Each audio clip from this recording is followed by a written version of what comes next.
Maggie will fall in love with a baby from the park, but Marge will not make this any easy, separating them forever.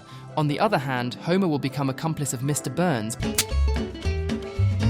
by scamming Cletus for the helium that was on his land.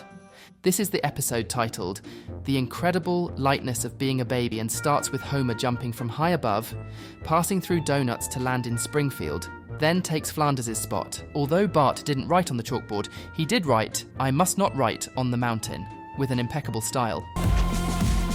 Marge is also seen surfing, Maggie pedaling, and Lisa swimming next to a whale. Unfortunately, the fun ends with Homer. The episode begins with Marge taking her baby to a very shady park, which I don't think is really safe for kids. They have to find a new park. Maggie is afraid of change, but Marge takes her anyway. This park looks very different and quite fancy, where everything is just better. It even has doors and a slide that lands on a bed of soft, recycled tires. There, Maggie meets a little creature she encountered in the special Maggie Simpson in Playdate with Destiny. They immediately run towards each other at full speed.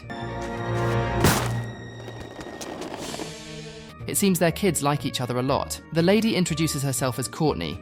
It's very nice to see how they have fun. She asks if the little girl is free to play tomorrow. The answer is yes, and she continues with a few more questions. Whether Maggie has been in the same room as Peanut recently, and if she can check her vaccinations, and many other questions. This lady will be somewhat difficult to deal with. Despite having fun, it's time to leave. A sad moment.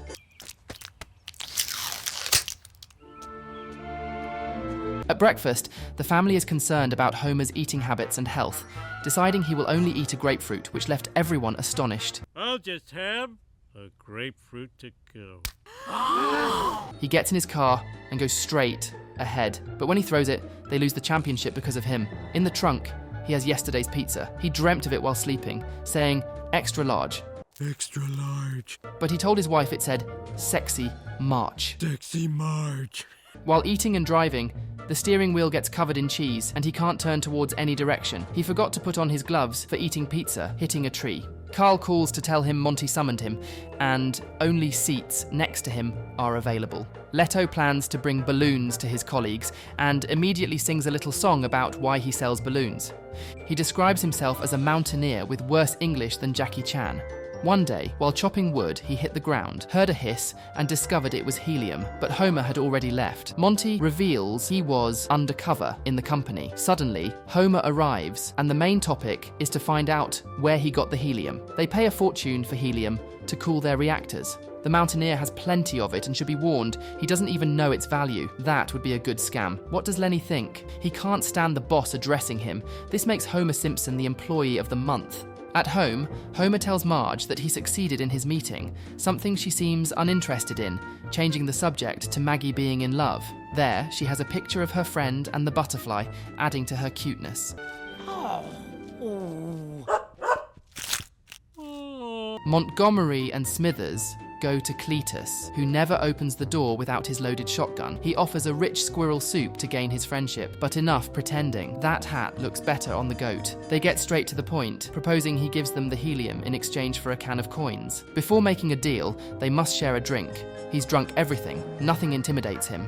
They share the drink, and it goes off, sending Mr. Burns to a cartoon in the 50s.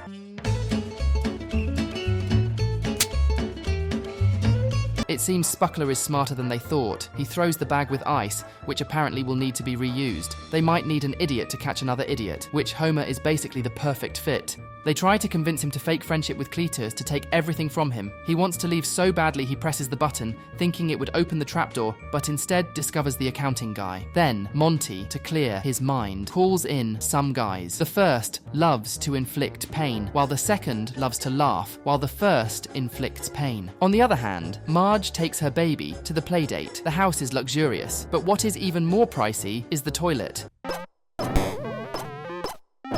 At least Maggie can go with her friend, but the lady asks Marge for her sexual history, and that big encyclopedia is hers. Wow. Marge says that she has only been with Homer, and moreover, Marge is feeling a little uncomfortable with Courtney putting protector on the ends of Maggie's hair, and even though the two babies got along well, Marge takes her away from that home. At Spuckler's property, Cletus uses a sophisticated technique to fill his balloons. Homer arrives, glad to see him again. They quickly get comfortable with each other. Yep. Yep. Yep. Yep. Nope. I mean, It seems that Job is very complicated, and so it is. From a distance, Monty listens, instructing Homer to tell Cletus they have a way to make his life easier. He's interested, but there's a slight communication problem complicating the deal. Excellent. excellent. Don't say excellent. No, don't say excellent. He'll have to consider it because that last part was weird, but it seems he accepts. Quickly, there's the wonderful invention with the help of a pig. With it, he'll have more time to keep having kids. They are such good friends. They shake hands. And he tells him his full name. Cletus Delroy Montfort Bigglesworth Spuckler. He'll teach Homer to fish. Baggis will put his arm in a hole for them to bite. And that's it. Pretty easy, right? Homer tries, catching a bigger one, but not to scare it because it will spoil the taste. There are two more, and with a stick, he manages to free them. Later, they serve it at the table, thanking for the feast, for Homer's presence, and his wisdom regarding helium. He wants them to be partners, sealing the deal in the mountaineer style. Surely, that drink is strong. He leaves happy with his possum paste. Suddenly, Monty arrives, ready to take everything but the patio sofa, but asks if they could take only half of it. And of course, things aren't done halfway with him. At night, husband and wife are very serious. Homer tells Marge he has to harm someone who has been good to him, and Marge is denying Maggie happiness by not tolerating her friend's mother, but she will be fine. They just played I've got your nose, though it seems she lost it. Maggie approaches the drawer next to her mother and takes out a card from Hudson's first birthday. She has to confess there was a birthday party, but she didn't tell Maggie, so she missed it. She tries to explain the other mother is very annoying and makes her feel bad about herself. She has to understand her. Maggie leaves because she couldn't believe her mother had done that to her. Cletus sells his balloons, promoting them as floating balls. Monty asks Homer to make him sign the contract, or else there's the warning. Ow. He apologizes to Smithers, not wanting Cletus to see any marks on Homer, but he could have warned him beforehand. Receiving a hug from the best friend God has given him on this flat earth. Surely there's a friendship certificate, which is something like that. He won't even read it because he trusts him, like a sheep trusts a friendly wolf. He prepares to put it powerfully. In a moment of high tension, he signs with an X because that's the iPhone he has. The balloon business is doing well. The first stroke is done. Only the second one is needed to make it official. I need a ruler, he yells to his son. Great ass! Get over here! Asking for help with his unicorn hair. There it goes, but without much hesitation, Homer takes the balloon, ties the pen, and avoids the signature. He won't let him do it. It's a trick to steal his helium. How could he rob a man with 29 kids? 30! 31! But he told him before it was too late. He looks at him with disdain. But it's fine, they're still friends. Being mad at a city dweller for lying is like being mad at his 6-year-old daughter for not cleaning her weapon. Let him shake hands, but that's his left. Well, both are left. Monty arrives, threatening Homer. However, Cletus defends him, saying if he harms his friend, he will never sell him a single helium balloon. What a dilemma. Better let Smithers solve it unless he wants another kick. He proposes paying Cletus a fair price for his helium, but Monty is determined to take it by force. However, he is in the wrong neighborhood.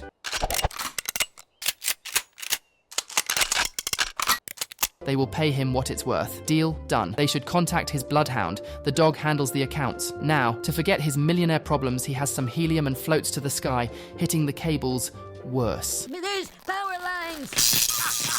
Marge sees her daughter is too young to suffer for the rest of her life. She won't be the bad mother in this romantic comedy, so she goes to the park. The little one is being buried in the sand when Maggie arrives. They have a much anticipated and heartwarming hug. The only thing both mothers have in common is that they are willing to pretend to like each other for their children's happiness. In the scene during the credits, Cletus and Homer share a meal very happily while singing about their great friendship. The lady gets jealous and drinks non-alcoholic beverages. He gives her his tooth, making a little bench. They throw the signature together in the lake and even mention how they dealt with Montgomery peacefully. Just like the time Homer became the CEO of the plant, and he fired Mr. Burns in the most pacific way. Eat crowd, old man! If you want to know what happens, watch this video next. But before, don't forget to subscribe and drop a like.